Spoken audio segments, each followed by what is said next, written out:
His number hadn't changed. 5 years. A new phone. A new life.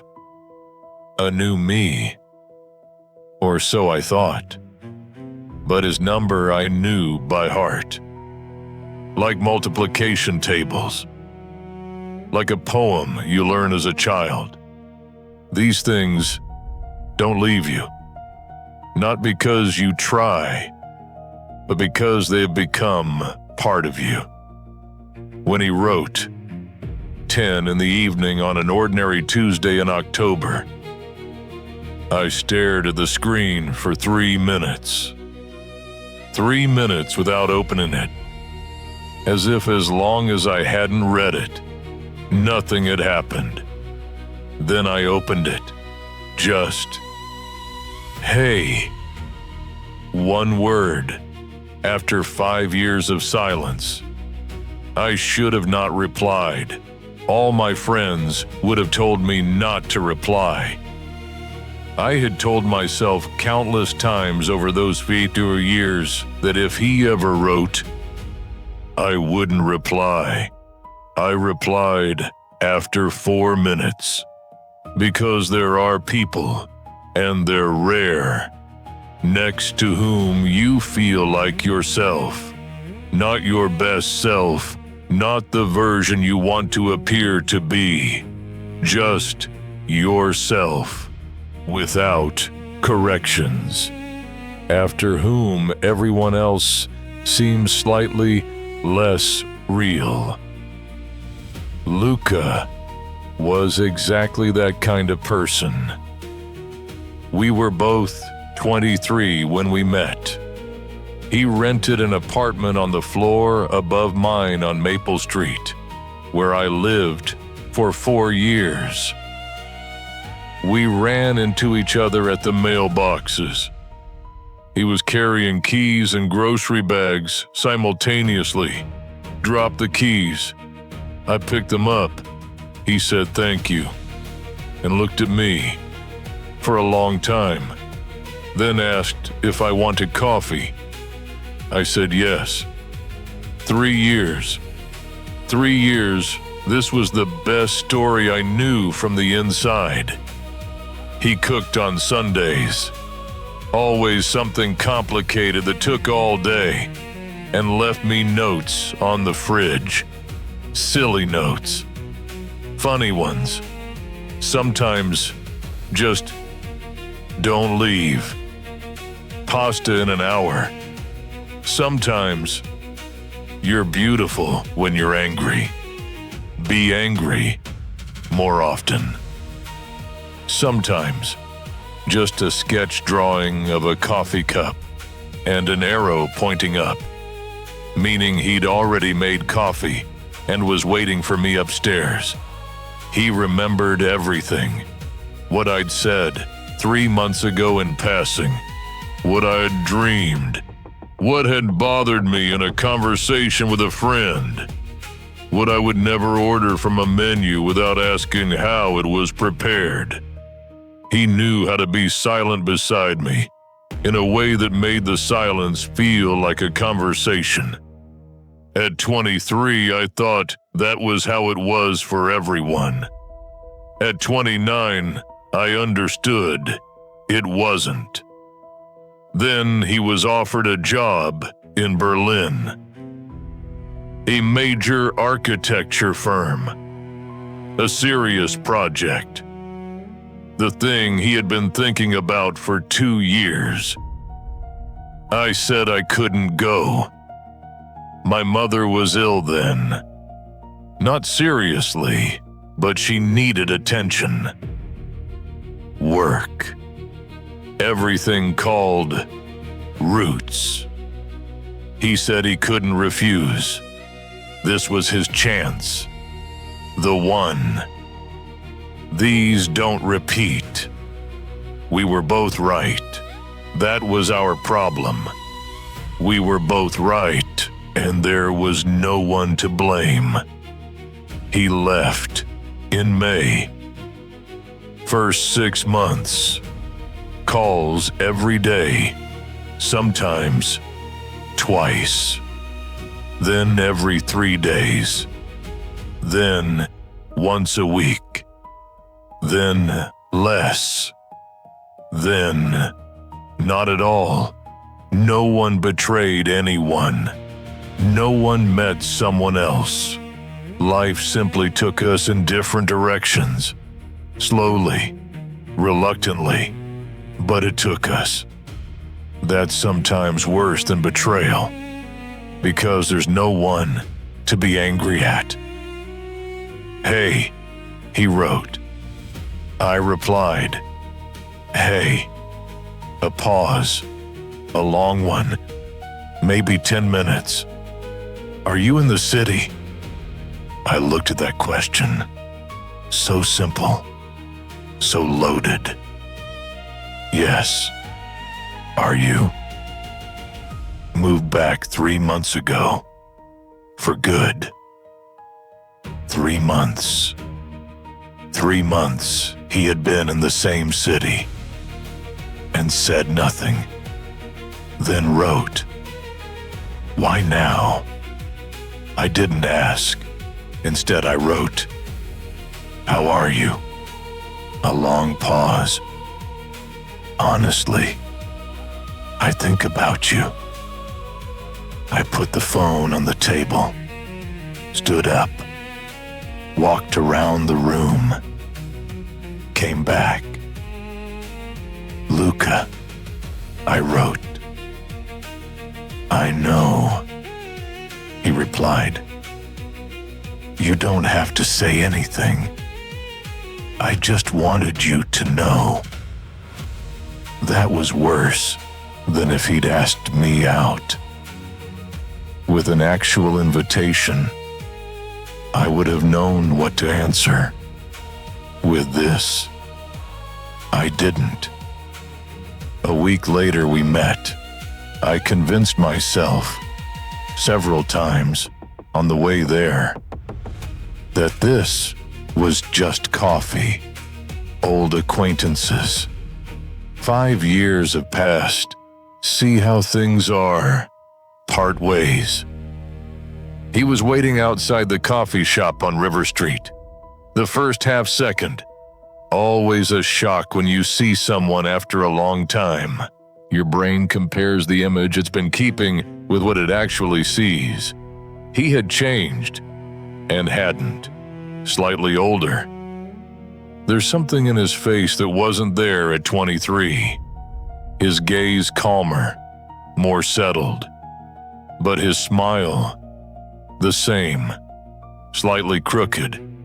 The right corner higher than the left. The same smile I had seen at the mailboxes 7 years ago. "Hey," he said. "Hey." We hugged.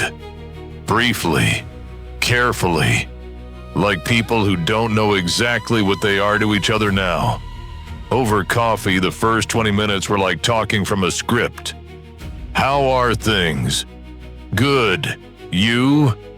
"Also good." "How's work?" "Fine." Then he set down his cup and said, "Look, I can't do this. Let's just be honest." "Okay."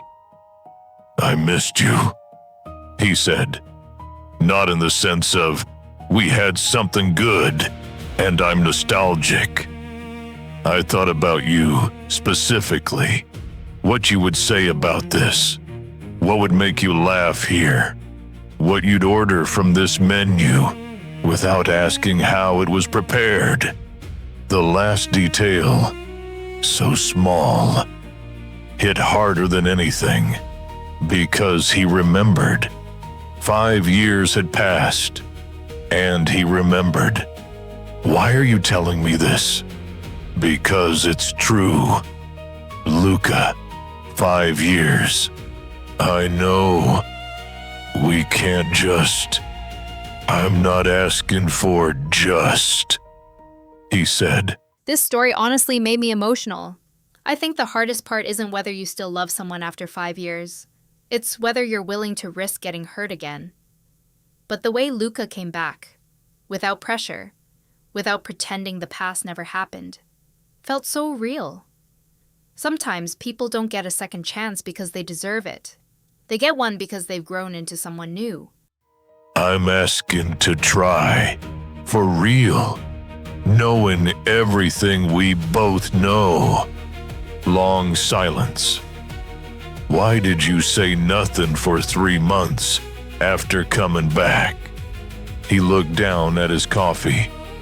I was afraid you'd say no. And now you're not? I am. He looked up. But it turned out silence was worse. I looked at him, thought about the fridge notes, about the Sunday meals that took all day, about how he knew how to be silent beside me, and about 5 years without that. I didn't answer immediately. Give me time to think, I said. He nodded, right away, without pushing. As much as you need. I thought for a week. I asked myself honest questions. Is this nostalgia or something real? We've changed over 5 years. We've become different people.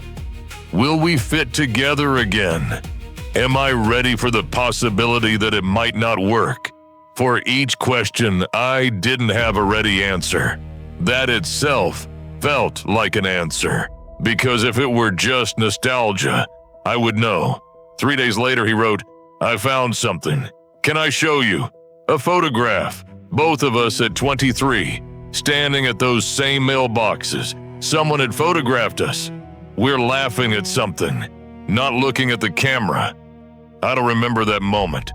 I only remember the feeling, when laughter was easy and didn't need to be controlled. Where did you find this? I wrote. I always knew where it was. I looked at the photograph for a long time, then wrote, when are you free this week? 3 seconds. Whenever you say. I smiled. For the first time in a long time. That particular smile. Not polite. Not for anyone. Just itself. We started seeing each other again. Slowly. Carefully. Like people who know the cost of something broken and don't want it repeated. He wasn't trying to recreate what we had 7 years ago. That would have been impossible. We were both different people, and it would have been new. He was building something new. With the same person, but new. First few weeks, just meetings, coffee, walks, conversations about who we had become. One Sunday he cooked at his place, like the old Sundays. I came. He opened the door and said, pasta in 40 minutes. Don't leave. I laughed. You remember, I said. I remember everything.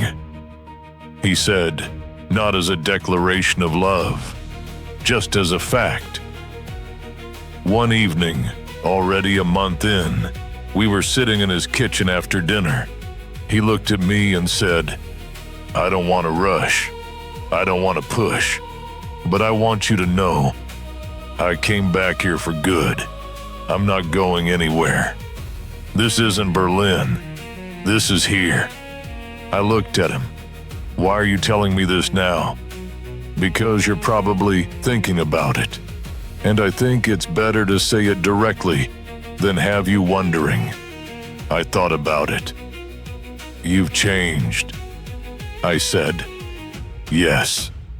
He nodded. For the better, I hope.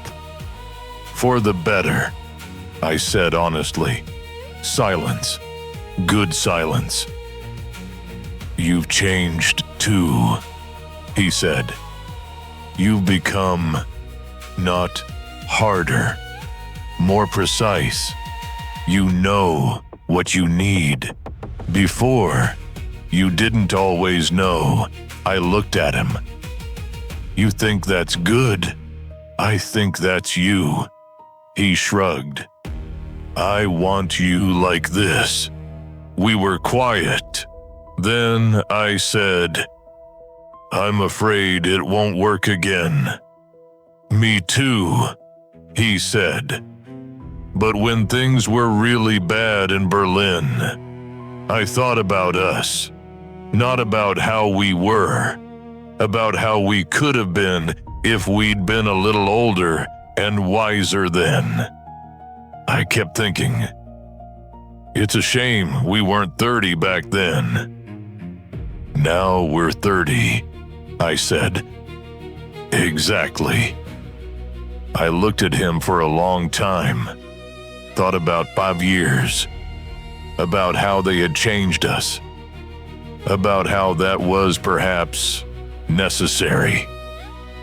Okay, I said. Okay, as in yes? He asked. That's a yes.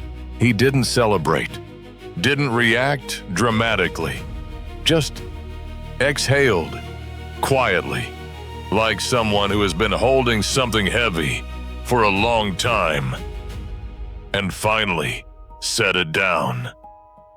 6 months passed. It wasn't an easy story. We argued. Now we both had more character, and we both knew how to stand our ground.